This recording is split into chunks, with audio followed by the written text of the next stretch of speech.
Hi, my name is Tony. I run the growth practice here at Mucker Capital. We're an early stage venture fund focusing on Series A and earlier. We invest in all types of companies and all across North America, even Latin America as well.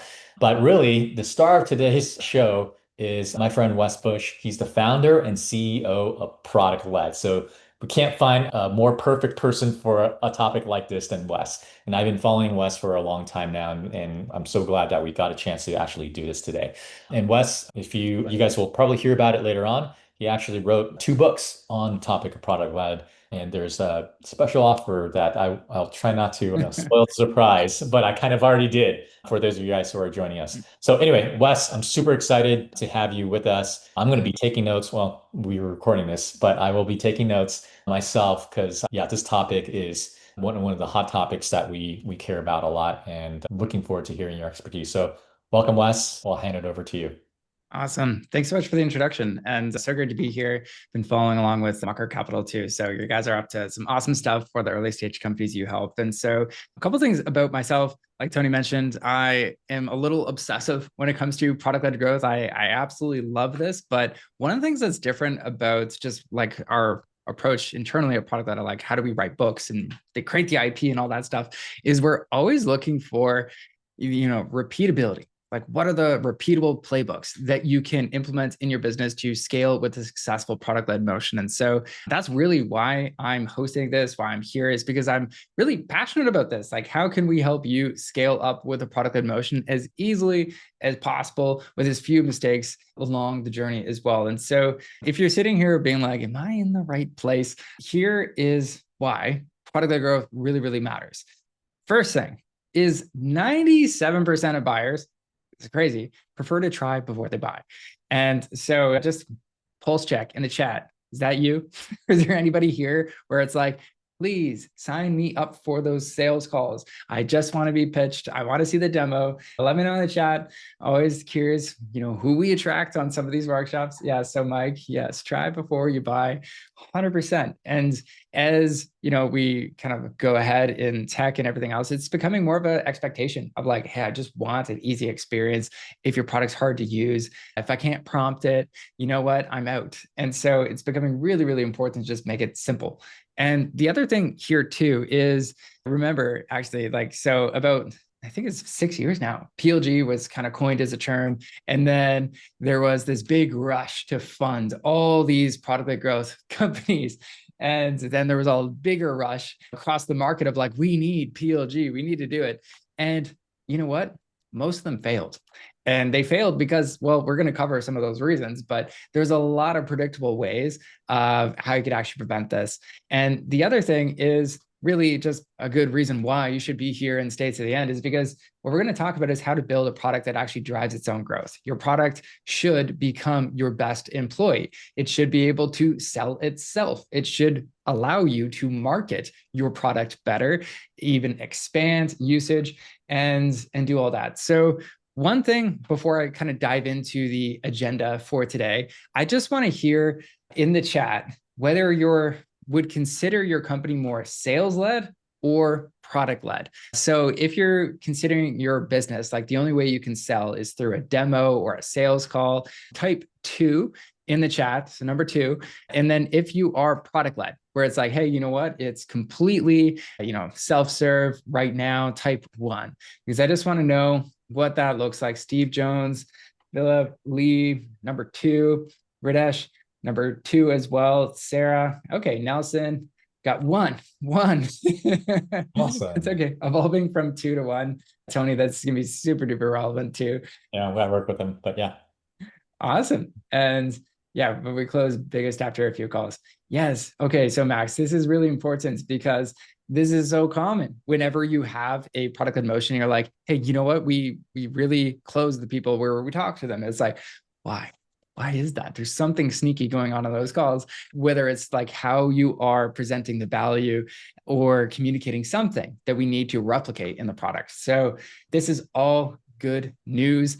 Now in the chat, this is more for pulse check for everyone here. Why do you want to build a product that sells itself? Because I share 3 reasons here. This is really important, but I want to know what your specific reason is, just think about it for a minute. I'll kind of pause here, but I want to know, like, what is actually driving you to kind of show up here, build a product that sells itself? What is the main thing that you're hoping to get out of this? Because I like over delivering on these workshops and making this really fun. So let me know, think about it for a couple of seconds. Why do you want to build a product that sells itself? I'll chime in and kind of give a broad statement for many of the portcos I work with. A big part of it is scale. And again, I'm Totally. not trying to give away any of the stuff you would be talking about, but like it's early stages of startup. We encourage all our founders to actually talk to people. But at some point when we're trying to scale, you can't scale if you're selling, a $50 a month subscription and you're paying a salesperson, X amount of dollars. You're going to be upside down. So that's one area that we see a lot with our portfolio companies. But let's see Totally. what the audience says. Yeah, I see like Steve, growth, scale without friction. Absolutely. Mike, lower CAC, increased gross revenue and net revenue retention, repeatability, scale. Lee, faster growth with non-scalable sales spending. Absolutely. Like it's really good if you want to like test out new markets as well, scale. And then we also have here, we try sales led, but customers just want to try it first, not really up to us. Yes. That one's good too, Nelson. The market has demanded this. And Tony, it proves it's worth buying. Scalability, efficiency, product talks for itself, proves product market fit, max, and that has led us to bigger opportunities for sure. Customer acquisition costs, amazing. So there's so many good reasons. Thank you for sharing that as well. One thing that's a little different when it comes to just how I go about these workshops and stuff is, as you know already, I've asked you like 3 questions. It's going to make this a lot more fun and entertaining when I craft this for you, because you're investing your valuable time here. So I want to make the most of it. Now, when it comes to how do we actually build a product that sells itself, these are the high level 7 steps that I would highly, highly, highly recommend going through. Actually, in this order too, when it comes to how do you actually do this. And so some of you are going from sales led to product led. Others are going to go through this where it's like, hey, we're already product led. I know that's the minority, but how to actually go through this and scale a successful product led business. Because the reality is, when we did our research, 85% of PLG transformations fail. And just from looking at when most people reach out to us for some help, it's usually because they already launched the free motion and they're like, oh man, Wes, our free to paid conversion rate really bad. We're thinking of killing this thing. And so this is our last ditch effort to figure this thing out. And so we're like, okay, we hear this too much, but I want you to see success for the first time. So this is going to really, really help you. So let me ask you a quick question. I don't mean to put you on the spot. What's a bad free to paid conversion rate from what you've seen? Oh, like less than 1%. I Okay. mean, that's really bad, Yeah. but that's actually not that uncommon when Yeah. you look at a lot of companies too across the board. So that's bad. Anything below like 3% is kind of concerning. It depends if it's a freemium model or a free trial though. Got it. Great. Cool. And so as we go through this, quick disclaimer, as Tony was alluding to, if you stay till the end, I'm actually going to give you a free copy of the ProductLed playbook, which is my most recent book that actually goes through the exact like step-by-step playbook, which is how can you do this in your business? And I'm going to touch on it in this workshop, but I'm not going to have 4 hours to just talk to you and explain everything. As Tony was mentioning, I know everyone here loves tactics and you love just understanding exactly how to do something. And so that's the book that will actually help you go through it. So stay to the end. Here we go. So first things first, let's get on the same page with what it means to be sales-led versus product-led. Now, if you look at this, I'll walk you through a typical sales-led kind of journey. When you think of the go-to-market motion, you have an acquisition engine. So you get people to the websites, you get them to sign up for a demo, and then that kicks off the sales process where we just try and monetize them, get them to sign up, and then we deliver a lot of that value. And so I'm not like, one of the difficulties of like doing education is you got to broad stroke something. So it's like, sure, there's consultative selling, there's different ways of how you do it, but I'm talking more about the transactional type of sales. We've all been through that kind of experience where you're just getting taken through a process, scored whether you're qualified or not, and then thrown to customer success to get the product. So that's sales led at its purest. Now you have product led go to market motion, which this is what it should look like. You acquire them, you get them to sign up, and then they engage, which means we got to give them value in the product. If you sign up for ChatGPT, the free version, you want an amazing prompt or like something that comes out, that response that is mind blowing. You're like, whoa, that's smart. That's cool. And then you might consider monetizing at that stage. Now, when you think about do you need a free trial to be product led? One of the things that's I'll kind of like mind blow you on is a lot of times, if you have a free trial, a lot of these companies are still very sales led. And here's why. Because you sign up for this free trial, and what do they do in that free experience? The only thing that their sales team is trained on is to convert you. There's no focus on onboarding. There's no focus on how do I get you to value. It's just another conversion tool. So this is the like biggest takeaway, hopefully for you, when you think of like the difference between sales led and product led. You must deliver value, or else it just doesn't work. You're just doing a sales led go to market motion. And so if everybody thinks that's super clear, type clear in the chat. Just want to make sure we're on the same page with what we're actually talking about with building a product that sells itself, because this is a very simple concept, but when done right, it makes a big difference. All right. Thanks for crystal clear. Thanks, Tony. We talked a bit about this, but the next part I'll mention is it's not 100% product led or 100% sales led. Most often, most people actually are somewhere in the middle of this spectrum when you think about where do we fit in. And I'll give you an example for one of our clients, ZoomInfo. So they're like big $1 billion plus company, and many people know them for having an amazing sales-led motion. They're fantastic, their sales team. But whenever it comes to, well, where do they fit on this spectrum? So when they approached us, they're really working on how do we service the majority of the signups that are below 10 employees? How the heck do we help them, provide them with the right product, serve them well? Because the reality is they are sucking up the majority of our sales team's time with these really small deals that might only be $2,000 or $3,000. So what do we do? And that's where it's like, well, it makes a ton of sense to have a product-led motion where the smaller companies can start, and then the bigger companies, yes, still keep doing what you're doing on the sales side. It seems like it's working for the most part. And so that's a really important part to kind of think about is where are you on the spectrum? So in the chat, just kind of share whether you're, one, pure product-led, two, you're like somewhere hybrid in between, or three, if you're like, hey, we're pure sales led. I'm just curious where everybody's kind of meeting on this spectrum, because it's not always super obvious. So it's good to see we got some twos, Rock, Austin, Philip, 1, 3 currently, 2 hybrid. Yeah.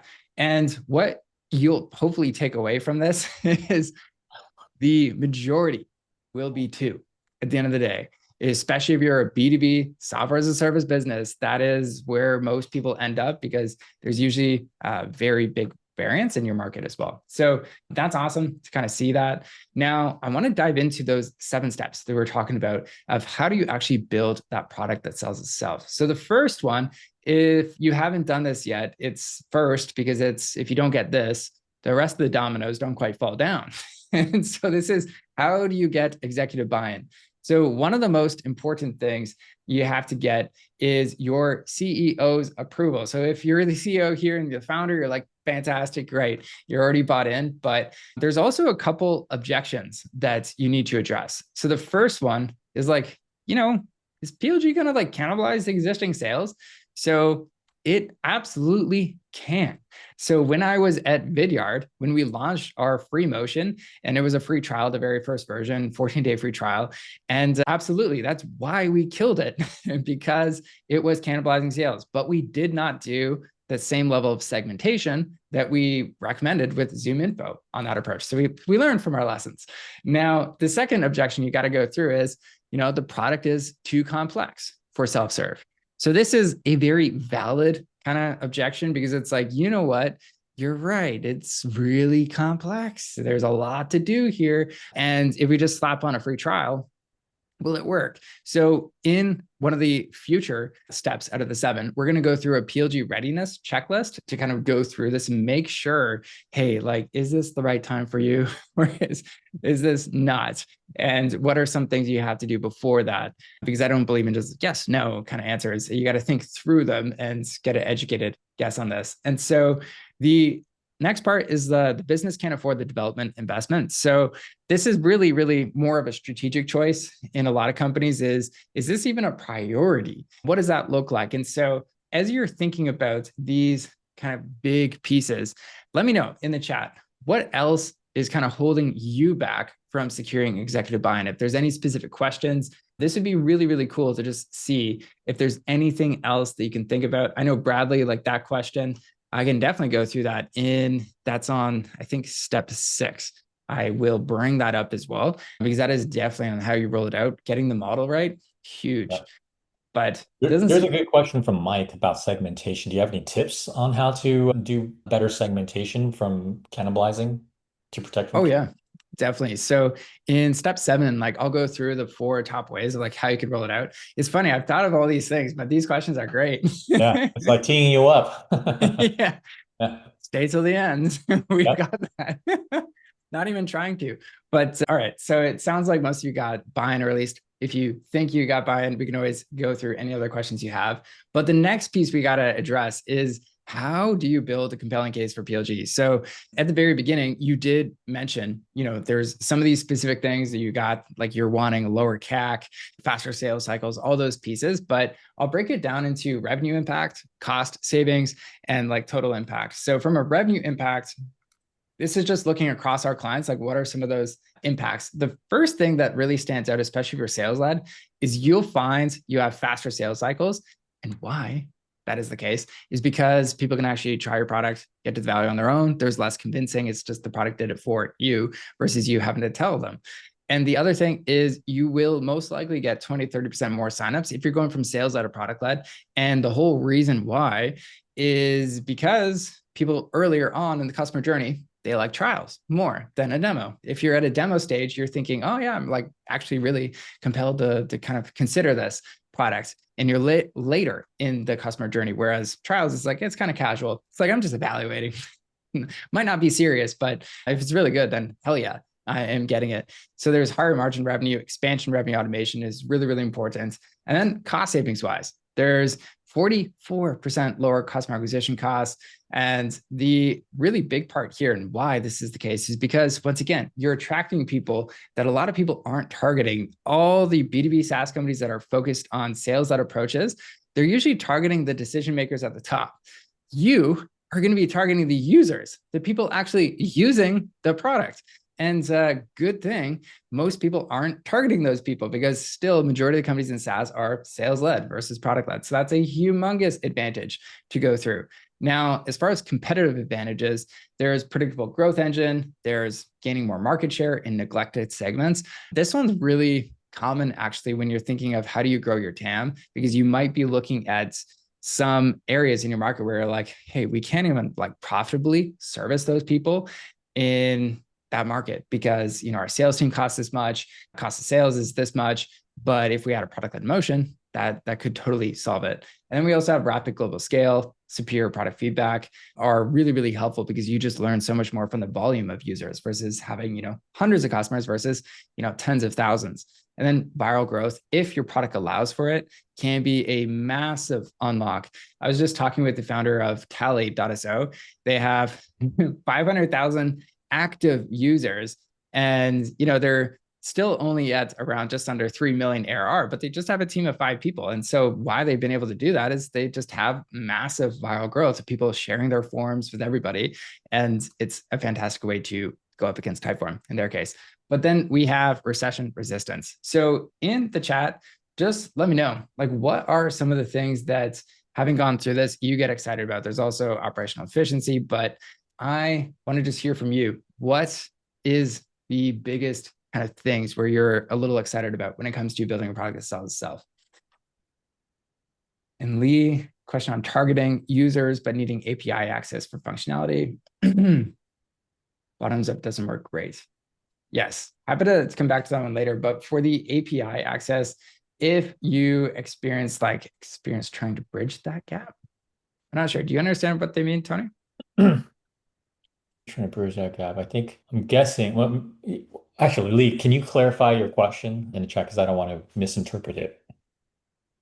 Okay. Well, while we're doing that, the kind of recap for this part of building a compelling business case is you really ultimately, the whole goal here is you want your product to become your best employee. So the best salesperson, best customer success rep, best marketing channel, and then onboarding expert as well, is that's going to save your team a ton of time with onboarding every one of those new users. So that brings us to the third step, which is really identifying like what is your PLG opportunity for your business, because every opportunity is a little different for every company. But the first thing I'll just kind of shout out is when it comes to why most PLG transformations fail, it really comes down to these three pieces. The first one is a fragmented implementation. And so a lot of people will look at product-led growth and say, hey, you know what? I think this has to do with onboarding. We'll update our pricing. And, the other thing we'll also do is maybe make it a little more compelling for the offer. We'll throw them like a 30-day free trial versus a 7-day free trial.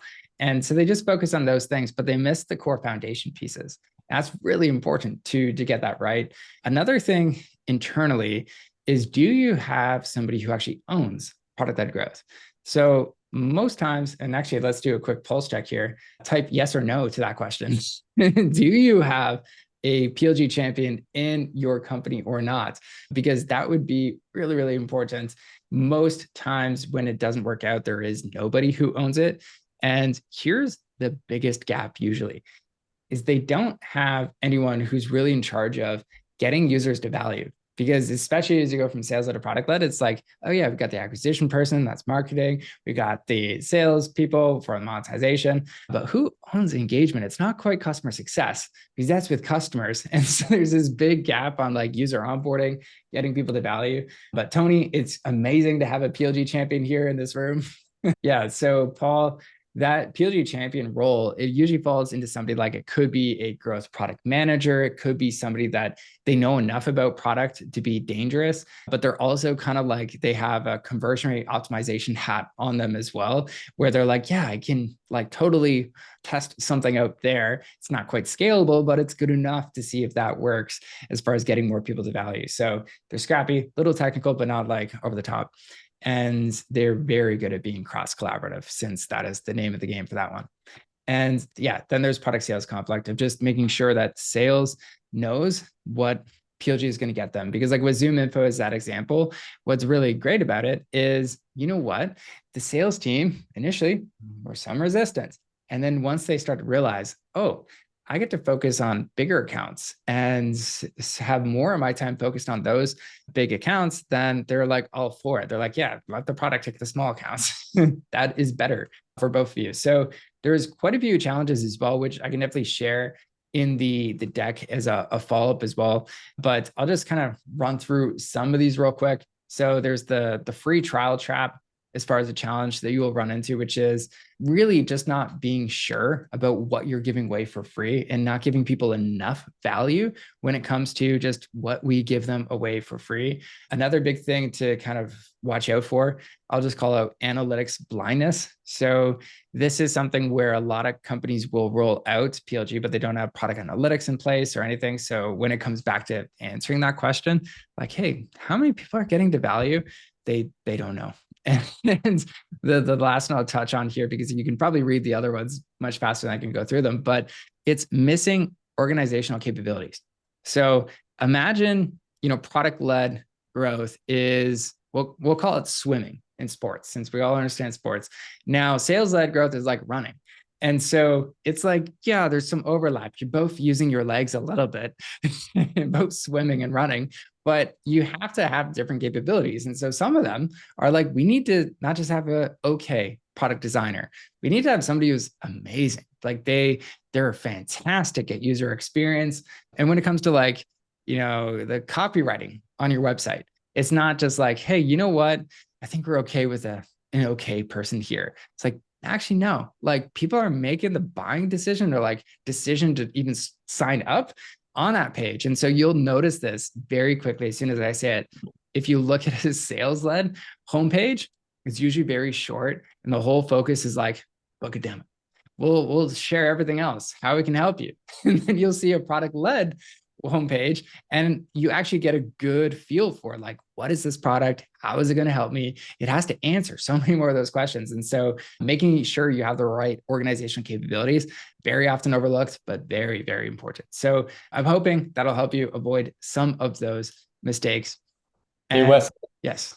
sorry, I got clarification on Lee's original question, which kind of ties back into that last Oh, slide cool. on challenges. I think a lot of challenges were on that slide were more challenges internally, getting buy-in and limitations and stuff like that. I think the question that Lee asked and also was reiterated by a couple of other people in the audience is related to challenges on the client or prospect side, the customer side, the user side, namely in that use case where there might be blockers with how getting the product implemented in order to see value. A great example, I know like Daniel, one of our portcos, is around analytics about data related to, let's say, in a database that you need to connect to, or Right. some other additional like servers, or if there's cybersecurity concerns. Arena, thanks for clarifying that as well, and privacy. So like if the end user does not have enough either internal power or access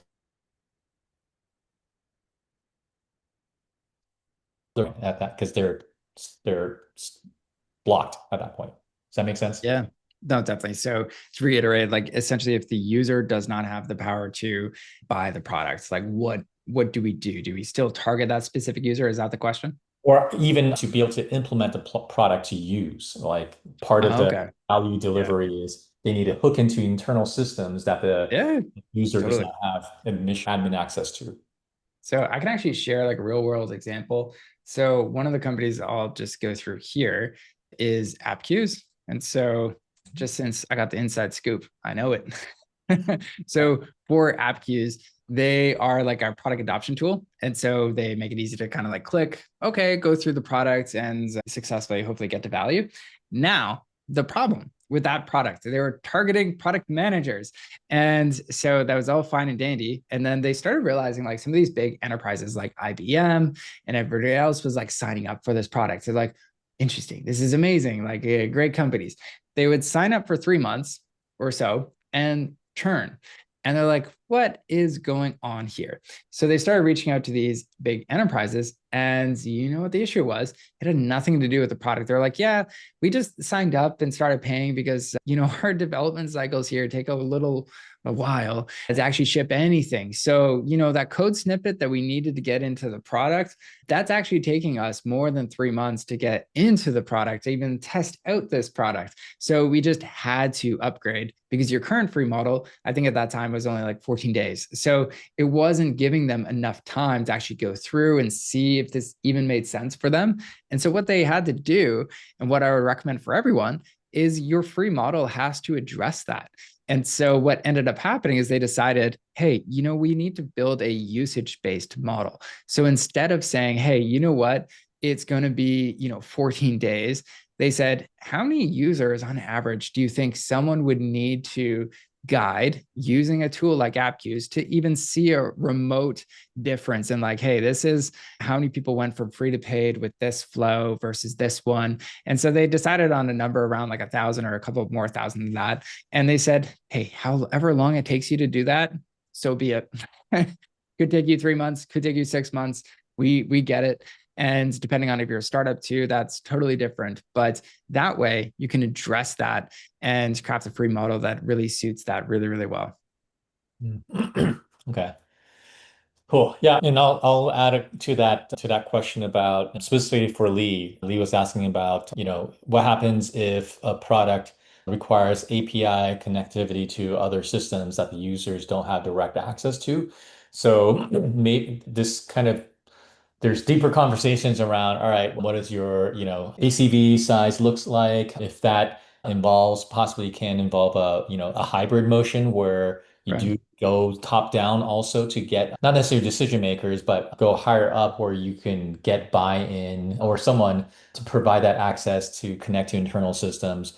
Or another alternative is, perhaps you just need to provide dummy data or, another like another sandbox type of Sure. instance where you could make it easy for people to visualize. All right, we're not connected to your system via these API into your systems, but here's a sandbox instance that's connected to, another instance of that system, and they could sort of visualize what that value delivery looks like. So there's a lot of different ways potentially to go about it.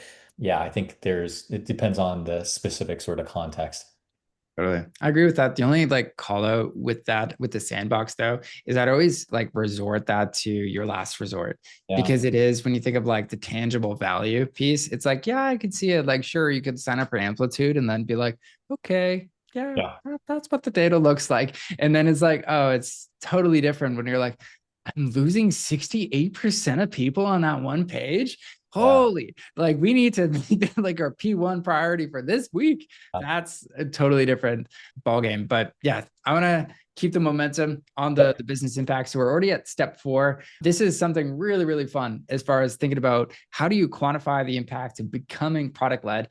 And one thing we created just for you in this is a simple kind of like ROI calculator, which I'll go through it. And then I just shared it in the chat too. But this is where you can just kind of analyze like, what is your ARR current profit? Let's say it's like, okay, since we're startups, $10,000.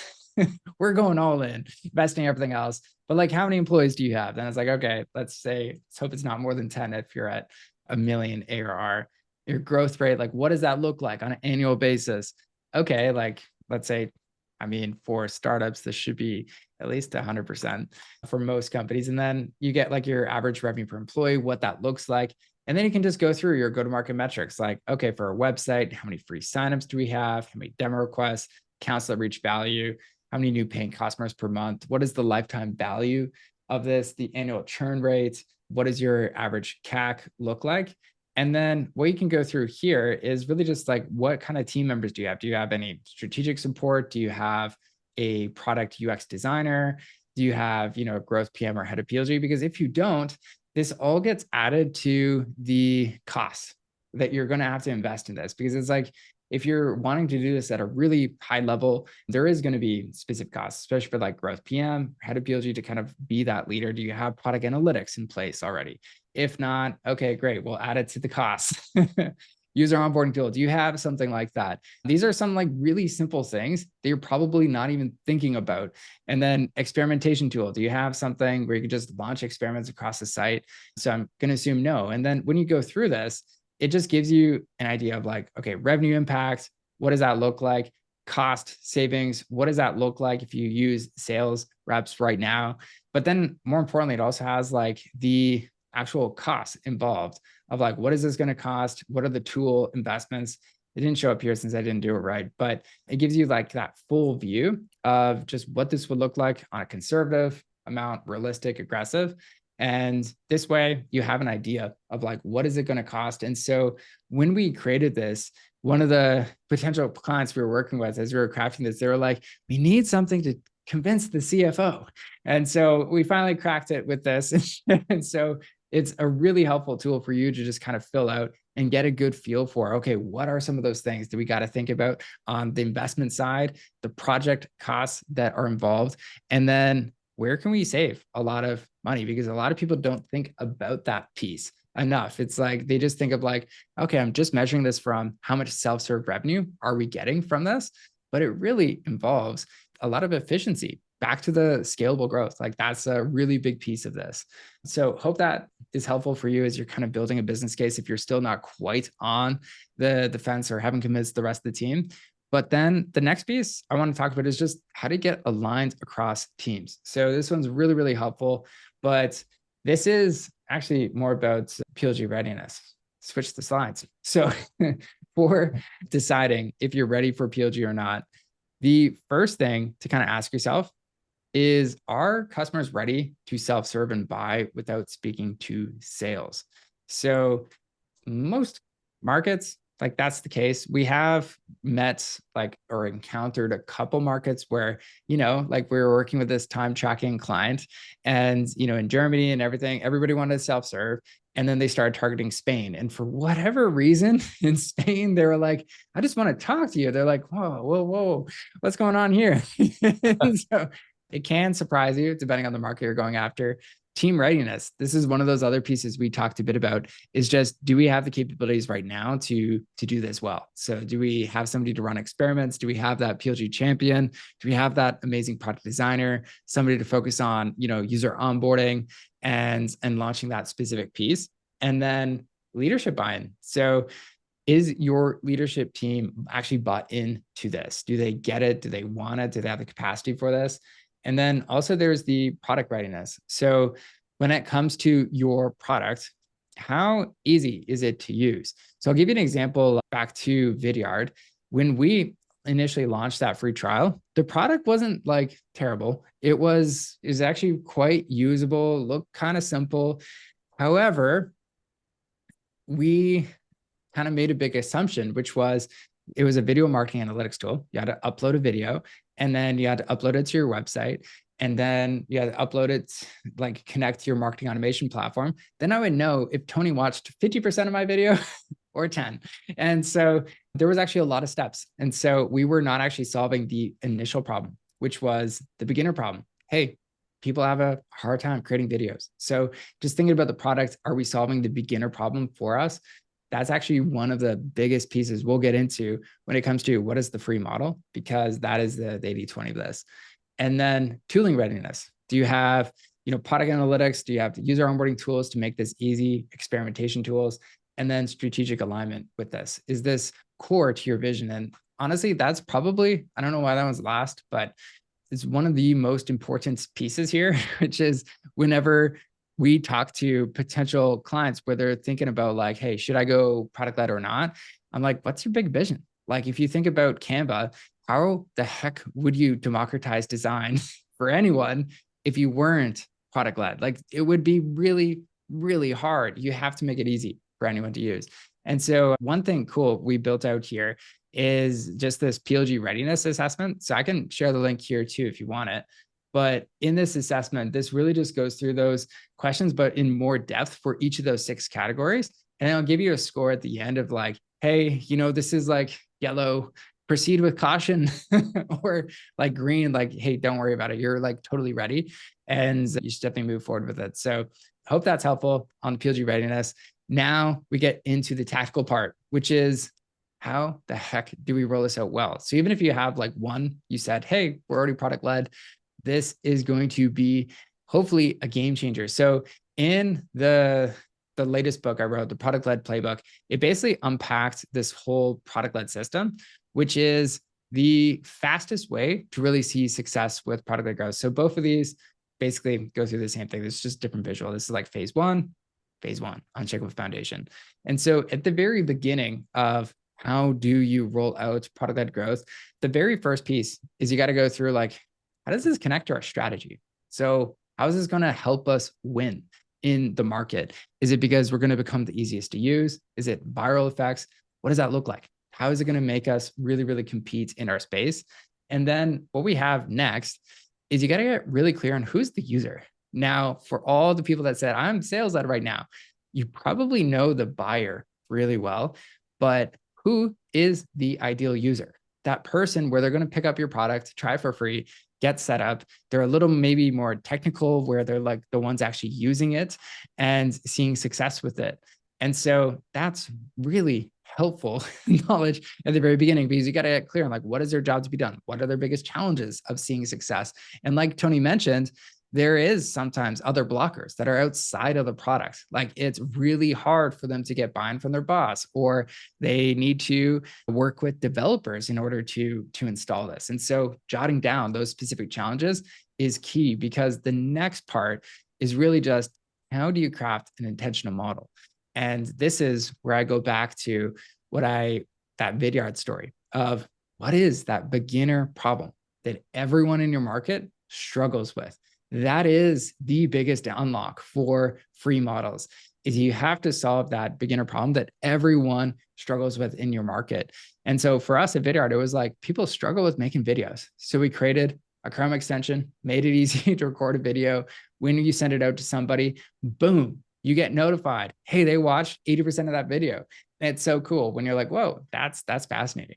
And so that is the next step. And those first three things really help you build that foundation of how do we actually get PLG right? Because most people just skip to phase two, which is get the right offer, onboard people as fast as possible, and then make sure we have self-serve pricing. And the last phase is really just how do we actually scale this up? But in the chat, type in one of the components where you feel like, hey, we really need to focus in on this to really see success with PLG. Just curious where everybody's at on this one. Because I know a lot of the companies we talk to, they really struggle with like onboarding or models. But I'm curious on your end, Tony, which one do you see across all the portfolio companies where you're like, you know what, this one stands out the most, where they need a lot of help? Pricing is definitely one very big topic that comes up, especially with also in relation to a sales lead, right? How to package different pricing tiers and things like that. Even within the free and freemium tier and consideration for free trial, like what are the pros and cons? So I kind of bundle that all into pricing, so to speak. And then I would say I think the onboarding is always one of those things that a lot of at least our portcos need to know or know that they need to do. But there's obviously challenges with that. Radesh has been asking this questions related to that in our Q&A and chat. So maybe we could take time to address this question. His first question is actually related to this graphic about iteration in terms of adoption. So it sounds like, correct me if I'm wrong, that these are different steps that you need to take. Or do you need to take these in stepwise, like implementation, or is it just categories that you need to just address and you can implement these in parallel, if that makes sense? Yeah. So like when we implement this with companies, the very first thing we do is like a full audit on all nine. And Yeah. then each of these has usually a few quick wins. So like, hey, you don't have a scorecard where you're tracking like your funnel. Okay, let's start there. Like that's really simple. Or onboarding, hey, we have like 85 steps when it comes to getting to value. So we would just implement the framework where it's like, okay, what is a straight line to get to value? What does that look like? Can we all agree on like the simplest way? And then we'll put in like product bumpers. So we'll guide people to that specific step. And then where do they drop off? Oh, okay. Most of them drop after they upload the script, or they don't upload the JavaScript on their website. So it's like, okay, let's bring them back. Let's just like ping them. And so that is generally speaking the way we approach it at the very beginning. But then yes, you do want to go through this order because each of them does build off each other. Like if you have a great strategy, that actually is really a great prerequisite for your offer.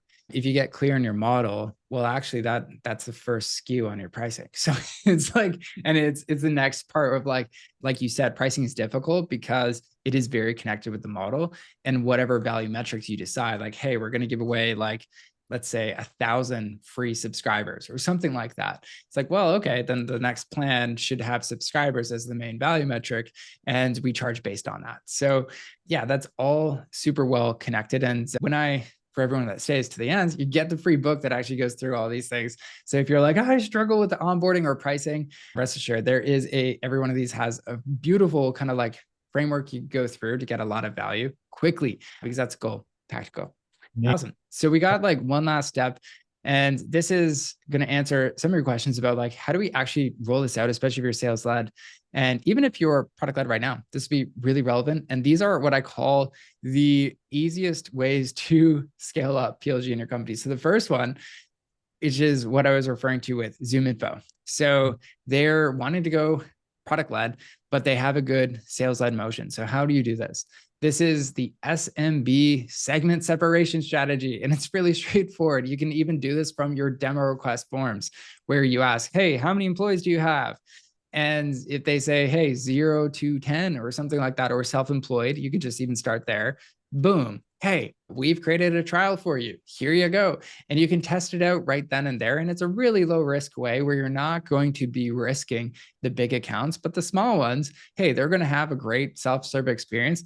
Even if at the very beginning, the first time you do it, it's like a requested trial. It's not even like a true trial. You can walk them through, hey, here's the free experience you have. This is the free model. That's super effective to dip your feet into the self-serve motion. And then you have your product-led expansion. So if you have lots of customers already. This is great, but you don't always have to rely on customer success to upsell and expand accounts. If you have the right product usage, you can just start with, hey, we have this beautiful sales motion at the beginning, but on the back end, we use product in-app tooltips, everything else to just expand using our products so we can get better at customer success just with the product upgrading people on its own. So that super low risk, easy to get started, and getting your team ingrained in thinking about how do I use this product to really make this business more efficient at the end of the day. And so the next thing is just focusing on a different geography. So we have a few clients where it's like, hey, you know what? We're in Australia or something like that, and we want to target people in the States. So, but we don't want to have calls at midnight because the time zone sucks. And so this was, funny enough, one of Atlassian's main focuses, because they just didn't want to have calls. They like, just by force, they're like, we got to figure out self-serve. And so very common if you want to focus on different geographies to have that product in motion for that part. And then the last one is just product line extension. So when I mentioned the Vidyard story of like, we launched this free Chrome extension, that was really because, well, we didn't solve that beginner outcome. So we had to launch a new product. And this was a new free product that everyone in the market could really utilize and get a lot of value from. And so that's super helpful if you're thinking about where do I get started for this part. And so you can definitely go through some more case studies if you have questions about like how to actually implement this inside your business. But I can just kind of recap here with some takeaways. But what I want to hear from you just in the chat is, what was your kind of big takeaway as we were talking about the 7 steps to build a product that sells itself? I know for a lot of people, the PLG spectrum is usually something where you don't think of like, oh, it's not binary, it's somewhere in between. Most people are hybrid. And the importance of value first onboarding and building sales from day one. But while people are typing, Tony, anything on your end as far as your big takeaway? Yeah, do you mind flipping to the slides for those seven, the 7 Yes. pieces with There you the go. 7 steps? Yes. Yeah, I think, especially for the portcos that I work with, they're early stage. And so I'm interacting directly with the founder or CEO. And so, like we talked about earlier, that's you, that's owning product and product-led growth. You're already bought in. So I think a lot of the challenges that I see is more of the in the weeds type of challenges, or mostly probably around rollout and how to get started. There's a couple of questions that came in, and Radesh has been patient because he had a couple questions. Let me sort of generalize his second question, which is also tied to someone else's question around, let's just say, a free trial experience. Okay. Other than the fact that a free trial experience trial typically is, time boxed within a certain, period, 2 weeks or whatever, 7 days. Outside of that, because that's an artificial created urgency. How do you actually create urgency in a product experience so that, you get people to use the product, come back to the product? Any Yeah. thoughts on that? Oh, yeah. So there's like true urgency, and Yeah. then there's faked urgency. Yep. And faked urgency is going to be something like, hey, I'm just going to give you a 14-day free trial. Why? Well, I said so. So it's Yeah. like fake, Yeah. fake urgency. And it doesn't mean as much. It's like you created this arbitrary timeline. So by extension, it doesn't mean much. Now, there's other kinds of urgency, which are actually even more powerful, that are not as fake. So when you think about something like, hey, you know what? We're going to give you 1,000 free subscribers, and you can email them as many times as you want. And so somebody who's new to email marketing might start building their email marketing list with you, and they start adding more subscribers. They're like, okay, yeah, getting into this rhythm every week. I share a new newsletter. And then they hit the limit and they're like, oh, you cannot send another email until you Yeah. upgrade for $20. And they're like, okay, I'm just going to do it. Finding value out of this product, I'm just going to do it today. And it feels like a really fair exchange. So like a personal story in my end, like I was using Evernote for 8 years free Yeah. because they had this like stupid free plan, which I loved. Free guy, didn't pay a dime. And Yeah. then they upgraded it to actually you can just use 50 notes. And by that time, I was like, wow, I got like hundreds. So Yeah. right away, I just upgraded. And so that's a way of creating urgency that I think is a lot better than just always relying on time. So really having that usage limit there too. But one thing I know we got some like questions as well to go through, but I did promise everybody to the free product-led playbook. I just want to make sure I share it before Yeah. I forget. But if you head on over to this URL and fill out the form, you'll get the free product-led playbook. This is like 20 bucks on Amazon, and you'll go through the kind of audio version of it. So if you like audio, if you like my voice, you can go through it and go through each of those components we talked about, those 9 ones: strategy, offer, onboarding, and everything else to get more help with that. And then, Tony, do you want to go through anything else before we go through more questions? No, I think so. Just to reiterate, Wes was kind enough to provide a lot of free tools, the ROI tool, the readiness calculator, and then the free version of audiobook. So it's got buried in the chat. So what we'll do is when we wrap this up, we'll send a follow-up email to all of the attendees here. We'll summarize it all, like we'll provide all the links. Certainly, we'll include it in the full webinar recap when it's published on the blog, but it will give you guys who stayed with us all the way to the end, early notification, if you will, about that. So that would be great. And then, yeah, I think there are a couple of questions that maybe we can just rapid fire really quickly, and we'll wrap up with the final steps. So let's see. We'll take the most recent one. Daniel, actually, that's the takeaway. Thanks for summarizing the takeaway, Daniel. But the question around, let's see, we kind of touched upon this. Mike had asked about triggering a forced upgrade to more of an expensive plan. You kind of gave an example of that through your experience with Evernote. Any other tactics or things that can help with that? Like basically getting your free users to upgrade. Any other thoughts? Yeah, I mean, like I just put in the chat too, like we do like these free PLG growth sessions for your specific product to kind of see what does that look like, because answering that question is a little different for everyone. There's like sometimes for like, okay, a lovable, like why do some people upgrade? Well, maybe they don't make great prompts and they hit their 10 limit really quick. Other times for products like, Evernote, back to that part with the notes, it's like, well, they're not using notes right. Like they're creating notes every day or something like that. But hey, maybe Evernote wants that. And Yeah. so there's some part of this where it's a little bit about the behavior you're trying to create in your product. And Yeah. that's actually the biggest piece when it comes to the like really successful product-led motions, that they don't just create a new product, they create a new behavior. And so the very first time you get somebody into the product, what you're trying to do is, one, of course, get them to like a first strike, some point of value where they can be like, well, okay, this is great. I'm onto something here. But then the second piece is you're trying to create the behavior, and that actually usually should precede the upgrade. And so that's the part where in Nir Eyal's book Hooked, he talks a lot about like that habit loop. How do you get people to come back again and again? And if you look at the best product-led companies today, one, they do a fantastic job those first 5 minutes over delivering on the expectation of what this product can do for you. So you can start to see that better life. And then two, they hook you by making sure that, hey, this is something reoccurring that I can see coming back again and again. So it's a little general, I admit, as far as answering that Yeah. question, but that is the advice as far as what that looks like. It's just how does it apply to your product that we can definitely work through in greater detail for sure. Cool. If I could wrap up with one last question, you use the term value metric. For Yes. those people who are in the call who aren't familiar with that term, can you explain what that is? And more, even probably more importantly, how do you define or identify what the value metric is? Oh yeah. You're like teeing me up for this book promo. I'm kidding.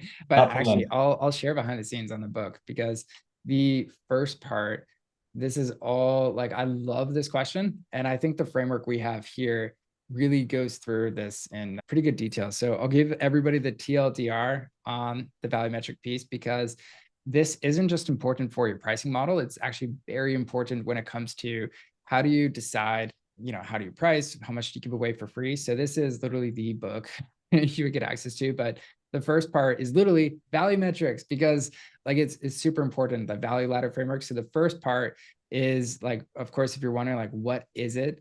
Some examples like Vidyard, it was like number of videos uploaded. Slack, it's number of users. For Paddle or Stripe, it's like it's total revenue generated. And so it's all those things of like what ties closest to your value.